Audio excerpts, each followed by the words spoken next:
La bienvenida a Pablo Sánchez. La mayor problemática que hay actualmente está debido a la dispersión de esos documentos. Como experto en genealogía, ¿dónde pueden las personas comenzar a buscar esos documentos? Lo primero que recomendaría es empezar en casa. ¿Qué pasos deben de seguir para asegurarnos sobre todo que la documentación que encontremos tenga validez? Hay que conseguir documentos oficiales certificados. Partidas de nacimiento, partidas de defunción y las de matrimonio se encuentran en los registros civiles locales. Y los pasos necesarios para poder autentificar esta documentación y que tenga validez para usted obtener ese pasaporte español. Bienvenidos al podcast de Un Mundo Sin Frontera. Yo soy Nevi Tolentino, CEO de Tolentino Abogados, abogada especializada en inmigración en España. Y damos la bienvenida a esta primera temporada de podcast con invitados. Hoy vamos a hablar acerca de un tema de gran importancia para muchos de nuestros oyentes, la Ley de Memoria Democrática y cómo esta puede ayudar a ustedes obtener la nacionalidad española sin que tengan que residir en territorio español. Pues vamos a dar ya la bienvenida a Pablo Sánchez, que es mi primer invitado, y me place mucho que me acompañes en esta nueva temporada de Un Mundo Sin Fronteras, porque particularmente yo participé con Pablo cuando estábamos haciendo esas búsquedas de documentación de genealogía, pero en lugares muy particulares, como un cementerio, que teníamos que ir a una lápida para buscar documentación que luego nos llevaba a un archivo histórico y saber realmente dónde teníamos que ir. Y todas esas experiencias que vivimos con la ley Sefardí, donde pudimos dar el derecho a muchas personas que obtuvieran ese pasaporte español, documentando cerca de 22 generaciones en algunos linajes, pues me hizo tener esa experiencia y poder en esta oportunidad saber que esto es más fácil, este camino es más fácil. Así que yo quiero que compartas con la audiencia actualmente cuáles son esos desafíos que consideras que realmente tienen que enfrentar las personas que buscan autentificar los documentos necesarios para aplicar a la Ley de Memoria Democrática. Muchas gracias por invitarme a este espacio y, digamos, la mayor problemática que hay actualmente sobre esta documentación está debido a la dispersión de esos documentos. Hay que recordar que esto ha sido un éxodo y estamos documentando un éxodo de familias hasta que se han asentado en algún país. Y por otro lado, la destrucción de documentos originales debido a que gran parte de ellos se generaron durante la Guerra Civil, pero han estado sujetos también a problemas que haya podido haber en otros países en todo este periodo. Es importante lo que comenta Pablo, sobre todo porque muchos archivos han sido destruidos y muchas veces no es tan fácil hacer esa documentación o no se consigue en un solo día. No es el hecho de que usted contrate un genealogista, le da la seguridad de que va a aparecer esa documentación. ¿Vale? Pues vamos con la siguiente pregunta, Pablo, y como experto en genealogía, ¿dónde pueden las personas comenzar a buscar esos documentos? No le vamos a llevar a los cementerios o a una lápida, como fue el caso cuando estuvimos nosotros buscando esas certificaciones para poder documentar, que tuvimos que buscar fechas, pero a lo mejor sí puede ayudar, porque el hecho de ir a la tumba, a esa lápida, podemos saber más o menos el año de fallecimiento para poder ubicar o el lugar donde han fallecido y podemos ubicar a la persona para buscar en el registro que corresponda la documentación. ¿Qué recomendación das tú para que se busque esa documentación? ¿En qué registro? ¿Cómo empezar esa búsqueda? Lo primero que recomendaría es empezar en casa.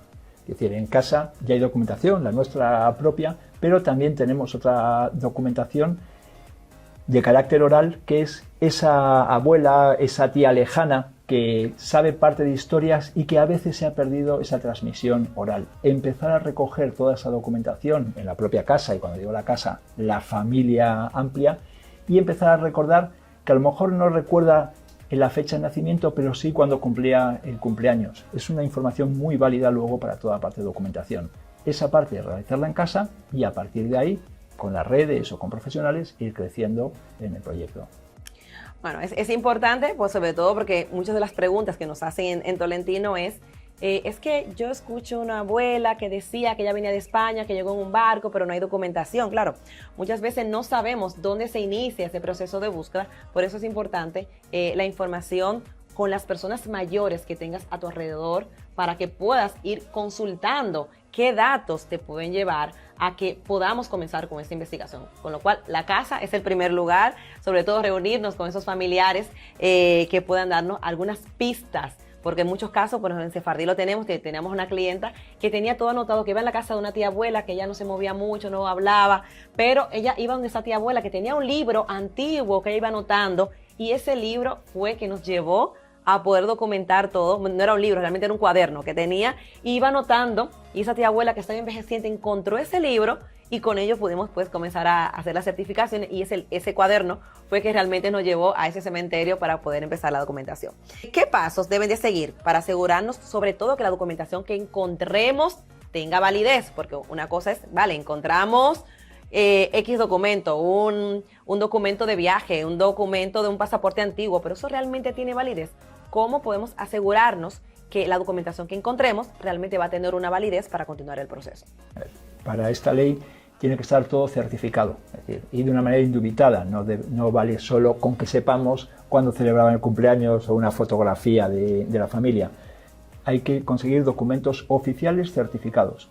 En este caso, como no todos son en España, son fuera de España, tienen que tener una segunda certificación, que es lo que se llama la apostilla, o más correctamente la apostilla de La Haya. Ese documento lo certifica de un país a otro, pero no todos los países firmaron la apostilla, el acuerdo de La Haya, y, por ejemplo, Cuba o Brasil, pues necesitan un proceso añadido que es lo que denominamos legalización. Ese proceso hace que se ralentice un poco la obtención de los documentos, pero digamos son los que generan los documentos acreditativos, no originales, sino certificados sobre los originales. Y luego hay un resto de documentación, sobre todo cuando es anterior a 1871, en el caso del registro civil, donde hay que apoyarse en documentos eclesiásticos, y también existen los sistemas de certificación de estos documentos. Muy interesante todo lo que cuentas, pero realmente construir la documentación de la ascendencia puede ser complicado para muchas personas, pues no saben realmente dónde empezar a buscar. ¿Qué consejos pues le darías tú a quienes tienen dificultades para rastrear la documentación de sus ascendientes? Ya nos hemos dicho anteriormente que empezaran desde casa, pero si en casa no tienen a nadie o si los familiares han fallecido, ¿qué consejos puedes darle para comenzar a rastrear la documentación que ellos necesitan si no tienen a nadie a quien consultar para empezar? También desde casa tenemos una pequeña ventanita en casi todas las casas que se llama Internet y que nos va a ayudar en este proceso. La realidad es que algunos países, y en particular España, tienen un déficit en la parte de digitalización de parte de esos documentos. Pero, por otro lado, sí ha hecho un esfuerzo en un centro que recomiendo a todos, que es la documentación que está en Pares, donde se ha documentado toda esta parte digitalizada, se puede encontrar en el caso de Pares. Por otro lado, hay otros, en particular dos de los muchos que hay, que es Family Search o Ancestry, donde nos va a ayudar el trabajo que han realizado otros previos, que en algún momento, aunque no los conozcamos, pues nos pueden ayudar en el proceso que estamos haciendo. En cualquier caso, siempre puede haber un momento donde uno se atasque, y en ese caso sí es recomendable contratar a un profesional o de la zona o del hecho histórico que quiera demostrar. Ya con esto, Pablo me ha respondido la siguiente pregunta que le iba a hacer, y es ¿qué instituciones recomienda para facilitar esta búsqueda? Como ya han escuchado, lo de Family Share, lo de la otra que acabas de mencionar. La primera parte es la parte de investigación, ¿vale? Para saber quiénes son las personas, quiénes son los documentos que hay que buscar, y luego hay que encontrar esos documentos y certificarlos. Claro, ¿y dónde encontramos? Entonces, ahí viene la pregunta, ¿dónde encontraríamos esas instituciones que realmente no pueden validar esa documentación? Exacto. Entonces, normalmente las partidas de nacimiento, las más necesarias, partidas de nacimiento, partidas de defunción y las de matrimonio, se encuentran en los registros civiles locales. En algunos casos, como son personas que estaban migrando, pueden estar en los archivos nacionales, que tienen un carácter más amplio. Y dependiendo de los países, porque en algunos países está muy fragmentado, como en el caso de España, quiere decir que si uno se registró en un pequeño pueblo, en ese pueblo es donde permanece actualmente la partida de nacimiento, pero hay otros países, México por ejemplo, tienen muy bien documentados, Curazao, muy bueno ahí, en el caso por ejemplo también claro, de las Antillas holandesas, donde está centralizado en lo que llaman los archivos de la nación y facilita, digamos, esas búsquedas. Vale, pues muy bien, pues con esta información ya tienen bastante para que ustedes puedan iniciar ese proceso o saber dónde pueden iniciar esas búsquedas que necesitan para esa documentación y aportar para obtener aprovechar esta ley de memoria democrática. Con la siguiente pregunta, ¿cómo puede influir el éxito de la búsqueda de la documentación en la solicitud de la nacionalidad española? Es decir, ¿qué aspecto influye a la hora de que realmente esa documentación que estamos o que obtenemos realmente tenga validez? ¿Cómo en el aspecto ya consular, cómo puede influir que la documentación esté a tiempo, que tenga los tiempos correctos para que pueda ser certificada y que sea aprobada por el consulado? Lo dice la ley y es un dato donde el 95% de las denegaciones provienen de eso. No estar acreditado adecuadamente ese hecho. No es que ese hecho no se haya dado, sí. La abuela nació y tenía ese nombre. Tenemos que poner su partida de nacimiento. Y, en su defecto, documentos que acrediten eso, como pueda ser su partida de función, donde hacen referencia a esa partida de nacimiento que no puede haber existido, o alguna otra. Entonces, sobre todo es la certificación de los documentos. Repito, como decía antes, con las ampliaciones a esas certificaciones, que son, en el caso de ser en otros países, tener en la apostilla de la Haya la legalización en el caso de que no estén en la apostilla de la Haya y en algún caso, y muy importante también, en el caso de que sean documentos que no están en castellano o en español, tienen que estar no solo traducidos, sino por vía jurada. Te iba a pedir que en la siguiente pregunta pues nos dijeras más o menos cuáles son los casos de éxito que hemos tenido, pero tenemos muchas historias por contar y poder documentar de diferentes casos de investigación que han sido favorables, porque ya con esto hemos hecho este camino de genealogía en Tolentino. Pero en especial, quería hacer un énfasis que me contaras qué pasa cuando una documentación que encontramos no está correctamente editada. Es decir, que el abuelo tiene el apellido y le ha faltado una letra y no coincide con nuestro apellido. ¿Qué pasa con esa situación y cómo se puede subsanar? Mira, recuerdo un caso, hay muchos en ese, y más en el caso de los sefardíes, pero también en memoria democrática, es el caso de una mujer argentina mayor, donde tenía que acreditar la parte de la relación con el español, que era un intelectual español que salió de España, pasó por República Dominicana, México, Colombia y terminó en Chile. En ese éxodo fue perdiendo de manera premeditada parte de la documentación y cambiando parte de su identidad para evitar esa persecución y por el miedo, por lo menos, en esa época. No solo era demostrar con esa falta de documentación que había hecho esta migración, sino, en algunos casos, ver cómo se había producido ese cambio de nombres. En este caso, hay que saber hilar muy bien esas partidas de originales donde están los nombres originales con partidas de matrimonio u otra documentación donde la misma persona que hace referencia a esa partida nacional, a esa partida de nacimiento, ha cambiado algunos de sus nombres o la grafía a la hora de hacerlo, en este caso pues por motivos de protección. Qué bueno que mencionas esto, porque es importante que recuerden que si no coincide la documentación cuando usted va a presentar en el consulado puede archivar el expediente. Es decir, cuando usted presenta su solicitud, tiene 30 días para subsanar. Y si no ha presentado la documentación, pero eso es importante, que antes de usted ir al consulado a presentar la documentación, revise la documentación, que esté todo correcto, revise con algún experto para asegurar de que no vaya a perder el tiempo una vez usted deposite y que le manden a subsanar, porque solamente tiene 30 días para subsanar. Y hay casos como el que estaba explicando Pablo que no se subsanan exclusivamente en 30 días. Por eso es importantísimo la investigación previa de usted presentar la documentación para que no se archive su expediente.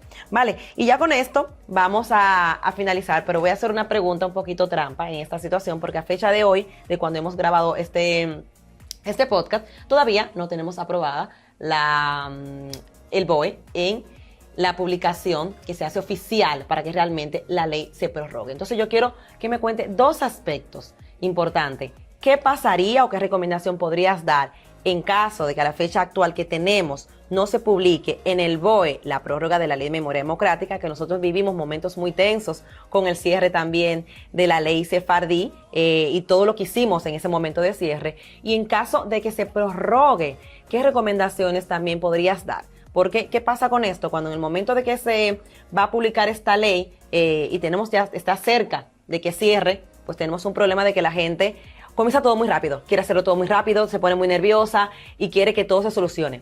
Pero en el momento que se extiende una prórroga, volvemos a la relajación. Y va a volver a ocurrir el siguiente año del cierre, cuando las personas ya se encuentren ya sin ninguna prórroga y quieran hacer todo deprisa. Por experiencia, por lo que hemos vivido con la ley Sefardí, que tuvimos que meter casi 300 personas en el último día de cierre, ¿qué recomendación podemos dar a las personas que se encuentran ante una situación de publicación o de no publicación de que se prorrogue esta ley de memoria democrática? Realmente el plazo que queda ahora es muy corto y sería recopilar el máximo de información y acreditarla de la manera correcta para hacer una presentación válida. Si esa presentación no es válida, se pierde todo el esfuerzo hecho para presentar la ley, y la mayor parte de las denegaciones vienen por esa parte de no haber presentado la documentación adecuada. Lo primero, hacerlo lo antes posible. En el caso de que se amplíe la ley, hay que tener en cuenta la situación actual. Ya las fechas de citación están para el 2025. Quiere decir que de una manera natural uno no puede esperar, porque esas fechas ya están solicitadas. De tal manera que vuelve a ocurrir lo mismo. La administración ya está colapsada. La previsión es que todavía en estos 2 meses se colapse más, pero ocurre lo mismo con las empresas que dan servicio en este sentido. Es decir, están limitadas a la hora de dar servicio y es muy fácil que adquieran compromisos que luego no pueden dar por la cantidad de casos que tienen que atender, y donde tendremos que en este caso que viajar, la documentación no es algo que uno lo solicita y se lo dan. Toda la parte de acreditación de esta documentación en otros países implica semanas o meses, en algunos casos, el hacerla. Entonces, que lo hagan lo antes posible, sin duda alguna, en los 2 casos. Yo espero que sí, que en este periodo se llegue a publicar, pero la realidad del día de hoy es que acaba a finales de octubre la ley.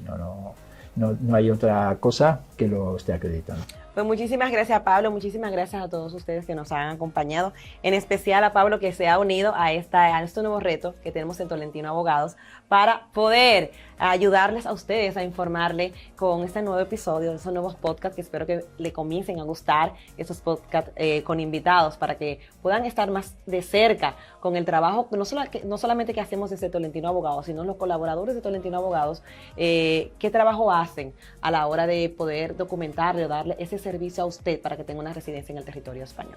Pues muchísimas gracias, Pablo, por aceptar este reto de ser mi primer invitado en este podcast, Un Mundo Sin Fronteras. Este podcast con invitados que estamos renovando la temporada en Tolentino Abogados. Sobre todo por informar a esos oyentes que están aquí acerca de cómo se hacen las búsquedas, que es documentación que muchas veces no sale en las redes, y no informamos de cómo hacemos el trabajo que hay detrás para que usted pueda tener ese derecho del pasaporte español. Gracias por aceptar la invitación. Gracias a vosotros, ha sido un honor ser el primero, y pues seguro que los demás sean todavía mucho mejores que este.